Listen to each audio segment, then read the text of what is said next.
Okay, let me begin by saying that big society has always and will always exist.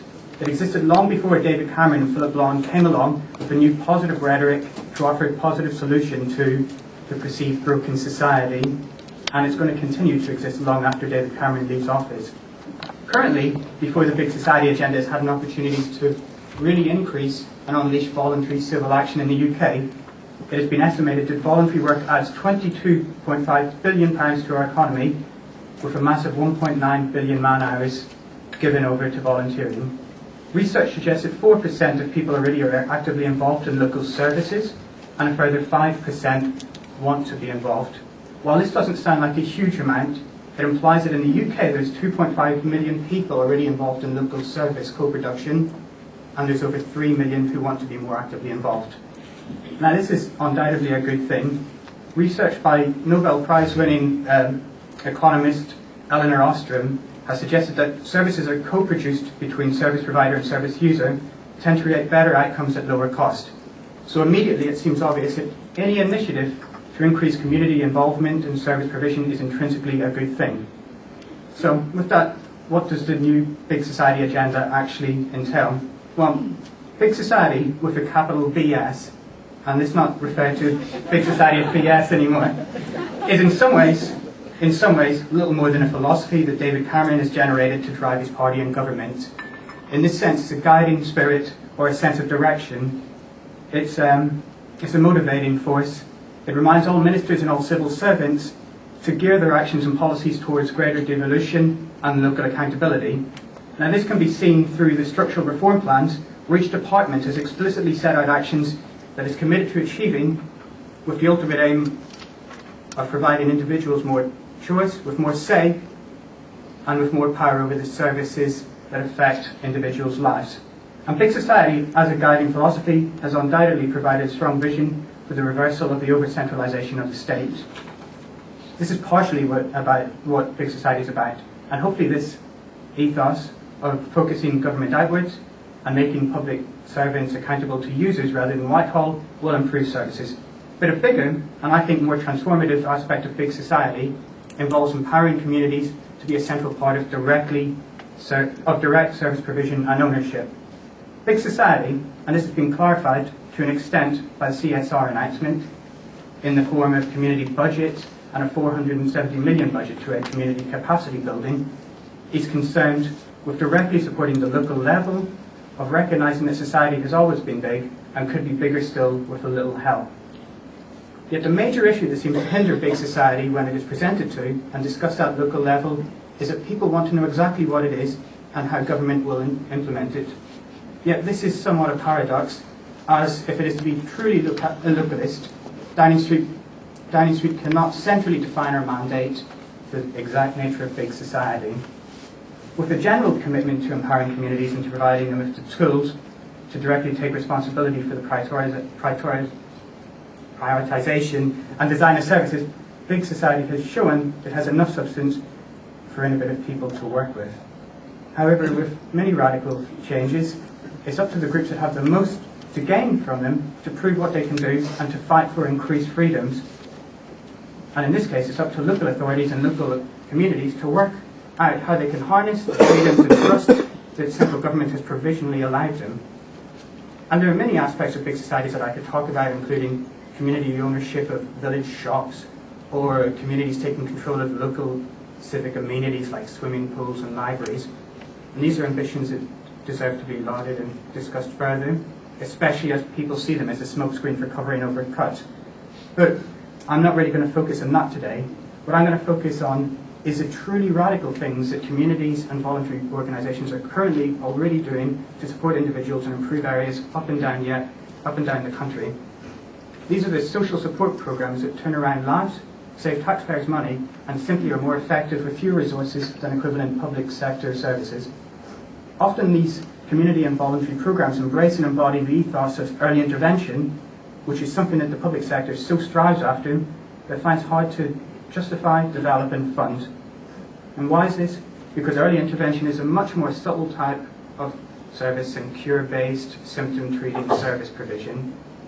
Put simply, with the proximity to vulnerable clients and with strong peer networks, community groups are uniquely positioned to truly deliver early intervention. And in many cases, these non-governmental service providers are trailblazers. They seamlessly develop holistic services that resolve multiple social issues in a personalised nature and at low cost. They do this by having a primary focus on the individuals they serve. They do this by being built from the bottom up and by understanding local needs. And fundamentally, they are free of the kind of silos, targets and resource rivalries that hamper many public sector service providers. And yet, these organisations very much often struggle to survive and find funding. Often they can't define the benefits of the services they provide in a way that is recognisable to the narrow remit of Whitehall departments. Often the methods they use and the positive results they achieve are simply not considered as outcomes by the process-infatuated Whitehall. And all too often, they are viewed with suspicion by public sector employees who think that any sort of programme that doesn't involve high levels of professionalisation are potentially dangerous and detrimental. And this is possibly a hangover of our increasingly regimented public sector and a teacher society. Regardless of this, initiatives such as the incoming community budgets do suggest that big society marks a profound change in how seriously government takes the potential of communities to actually develop and deliver services. But to be judged as more than just a guiding philosophy, big society must work in conjunction with larger, deeper policy ideas and structural reforms, such as place-based budgets, the Commissioning Council, and as mentioned earlier, early intervention. Now, place-based budgets have the potential to change the role of the Council into one of the Commissioner of Services. Place-based budgets, if truly controlled by local authorities, allow local democratic decision makers to focus on and recognise the entire range of resource located within a place. With place-based budgets, councils are provided with vast new freedoms to meet the priorities of residents in radically new ways. If the local authority in question is innovative, this is potentially transformative. So, the theory behind place-based budgets is that the problems faced by individuals, especially the most vulnerable, are overlapping, mutually reinforcing, and certainly do not fit into the neat departmental boundaries that Whitehall has developed. With control over the totality of spending in a local area, place-based budgets can help councils provide more integrated services. However, while the engine of many ring-fenced funds suggests that government has recognised that deep-rooted problems cannot be tackled in segments, it is more difficult to get public sector agencies to actually work seamlessly together around the individual needs of service users. Some community and voluntary groups, which tend to build programmes from the bottom up, find this a much more organic process. And often this can be seen in the simple act of processing an assessment of individuals who need services. For example, in Birmingham, total place pilot reports have uncovered that an alcoholic may need over 30 assessments simply to be provided with services to tackle the alcohol abuse through the public sector. Yet Aquarius, a locally derived community voluntary enterprise aimed at substance abuse recovery and rehabilitation, provides a personalised programme based on one single initial assessment. And furthermore, this assessment is also shared with local employment charities and several other organisations that can help the individual, including state institutions such as schools and the police. And this ensures that the focus is on the entire individual rather than one isolated problem. It is not surprising that the self-referral rate to Aquarius is 48%. This is much higher than a state agency could hope for from such a vulnerable segment of service users. So, with the segmented approach to issues that the public sector has constructed, smaller local providers are much better placed to tackle issues on a theme basis and on around the individual. So while place-based budgets are important to improving services, it's all about how councils commission services that's a crucial aspect to community and voluntary empowerment. And while councils haven't yet found total control of all local spending, the increasing unhypothecated funding streams mean that councils must focus on working with communities if they are to develop and deliver services in a much more personalised way and based on prioritised themes. Now, the other radical option for community empowerment that we looked at is the growing use of payment by result bonds. No matter how much freedoms local authorities have to commission to community groups and voluntary groups, they are not going to be able to redirect that much money away from scarce resources that are already earmarked for symptom treating service provision, and move this towards risky, non-traditional and non-proven, experimental, sometimes community-based programs. And yet these are the kinds of programs that may be able, the kind of early intervention programs that can really have profound results on participants and have long-term huge cost-saving potential. So an increasingly viable option is to give community programs some sort of guaranteed future income that will allow them to fund programs based on the value of their potential outcomes. If government commits to paying successful groups based on the savings the government makes in the medium to long term, social enterprises can borrow against future revenue. And often for the government and for community and voluntary commission groups, risk is reduced. If the project fails, government does not have the commitment to pay, but if it does succeed, government can pay out based on savings it has already benefited from. Social enterprises can access markets to gain money for their programs without having to aggressively target their operations towards services that have immediate revenue returns, which can be detrimental to the most vulnerable that they serve. I would like to see social impact bonds localised with much greater discretionary powers for departmental agencies to commit their future savings to fund intervention programs. This would take huge buy-in across Whitehall. But the increasing use of the social impact bonds means that there is a potential for this. However, there's some barriers to using these kinds of models that I've put out.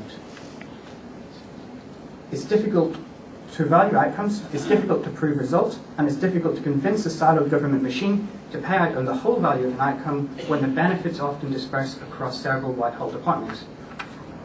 Evidence bases, sophisticated future cost-benefit analysis are possibly and probably the solution. In the US, the Washington State Institute for Public Policy have created a comprehensive database of research that can accurately predict the total value across a range of social areas of various early intervention initiatives. This has effectively monetized early intervention programs and the outcomes they produce. In the UK, Birmingham City Council have developed a similar model. Already they have found that an early intervention program initiated by them, Brighter Futures, has a tenfold benefit in the medium term to the entire public sector, but it has also found that only a quarter of that flows back to them. Essentially, £300 million worth of public sector savings flow to other agencies that are free-riding. For each successful intervention to prevent conduct disorder in 11 to 15-year-olds funded by the council, the PCT was estimated to save £100,000. But with a new commitment to early intervention that the CSR is pointed towards, we may see a development of more detailed cost-benefit analysis, which will in turn lead to greater cooperation between public sector agencies that recognise the individual savings they make from various early intervention programs. This, in conjunction with the fact that community groups are uniquely suited to providing early intervention programs, leads to great potentials for the future of community-led programs. The other barrier is how local public sector partnerships distinguish which social programs tackle issues that are most prioritised locally. We have argued that community brokers should be funded to help community groups within an area to clearly define the outcomes they actually achieve. Often with a focus on the day-to-day operations of a voluntary organisation, volunteers lack the chance to work in long-term business planning and strategising. Neighbourhood managers, which had been funded through the Neighbourhood Renewal Fund, had a great deal of success in clarifying with community groups what the groups actually achieved. And crucially, they provided a communication chain between local community organisations and the council. I say let's bring them back. And well, I better finish up. These are difficult options and substantial challenges. We were at a crisis point for the future of big society. The CSR has put huge pressure on big society, with many voluntary organisations facing huge cuts from cash-strapped local authorities. This is why now is more important than ever for big society. It's now up to local authorities as well as central government to unleash the latent potential of community and voluntary organisations. Thank you. That's great.